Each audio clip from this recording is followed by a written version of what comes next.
میرے محترم بزرگوں، بھائیوں، دوستوں،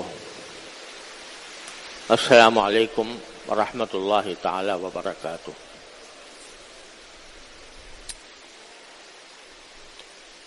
حضور نبی کریم سرور دو عالم صلی اللہ علیہ وسلم کی ایک حدیث ہے جو بکثرت لوگوں کو یاد بھی ہوتی ہے، اور علماء کرام نے اس حدیث کو دین کا ایک تہائی حصہ قرار دیا ہے، اور امام بخاری رحمۃ اللہ علیہ نے اپنی صحیح کو، اپنی کتاب کو اسی حدیث سے شروع کیا ہے۔ اس حدیث میں رسول کریم سرور دو عالم صلی اللہ علیہ وسلم نے ارشاد فرمایا کہ انما الاعمال بالنیات وانما لامرئ ما نوى، کہ تمام اعمال کا دار و مدار انسان کی نیتوں پر ہے، اور ہر شخص کو وہی کچھ ملے گا جس کی اس نے نیت کی ہو۔ اس حدیث کے بہت سے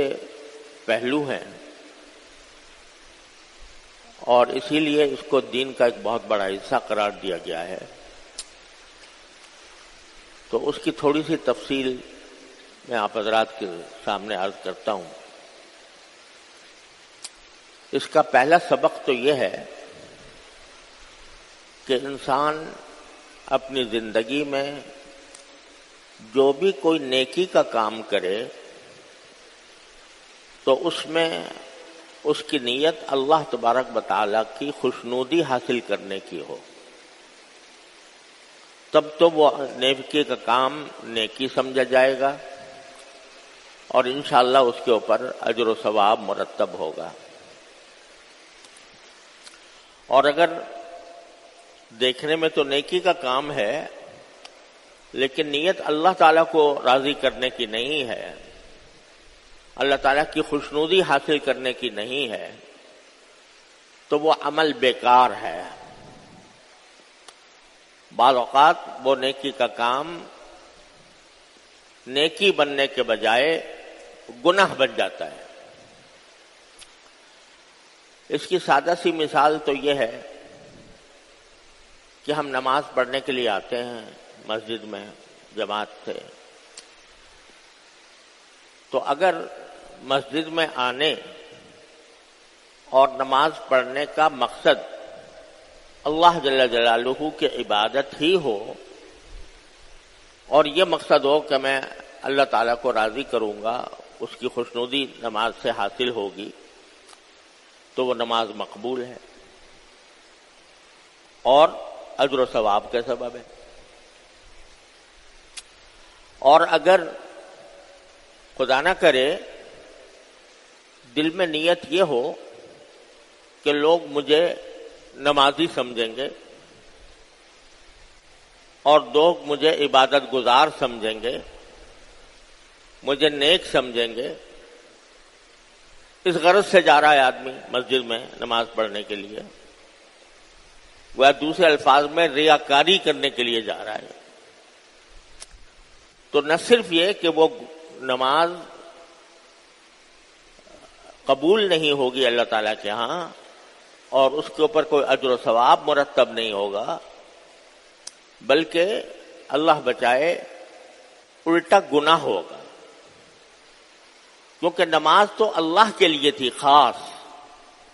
جب بندے نے اس کو لوگوں کے دکھاوے کے لیے کر لیا تو وہ اللہ کے لیے نہ رہی۔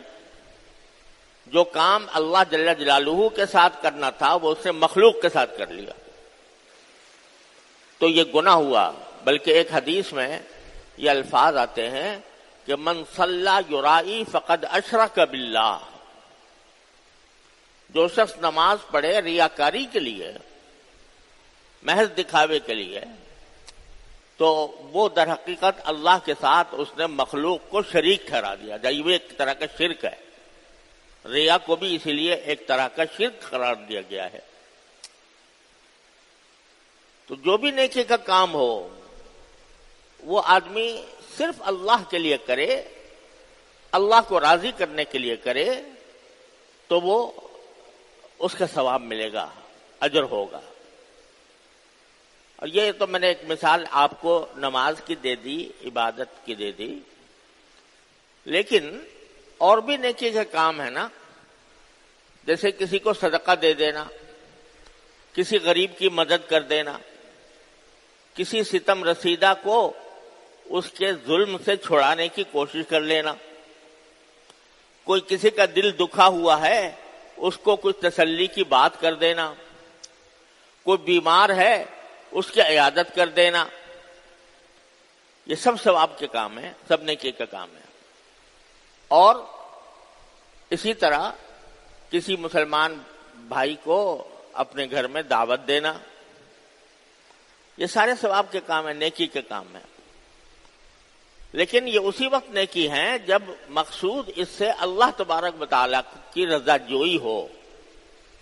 کہ اللہ تبارک و تعالیٰ راضی ہوں گے، مجھے اجر و ثواب عطا فرمائیں گے، تب وہ نیکی بنے گی۔ لیکن اگر کوئی اور نیت ہے تو وہ نیکی نہیں بنے گی،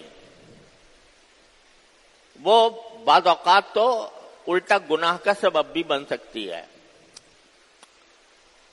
ہم اپنی زندگی کے اندر بہت سے کام ایسے ہوتے ہیں، کرتے ہیں، کہ جو اگر دیکھا جائے تو ثواب کے کام ہے، بڑے اجر کا کام ہے، لیکن نیت صحیح نہیں ہوتی۔ نیت مخلوق کو راضی کرنے کی ہو جاتی ہے، اپنی شہرت پیدا کرنے کی ہو جاتی ہے، اللہ بچائے۔ اور اندیشہ ہوتا ہے کہ اگر میں یہ کام نہیں کروں گا تو اللہ بچائے میں لوگوں میں میری ناک کٹ جائے گی، لوگوں میں برا سمجھا جاؤں گا، اس واسطے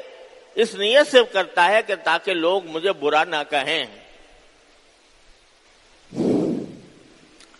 اب میں ایک مثال اس کی دیتا ہوں کہ ہمارے معاشرے کے اندر یہ بکثرت رواج ہے کہ جب کسی کے ہاں کوئی تقریب ہوتی ہے، شادی ہوتی ہے،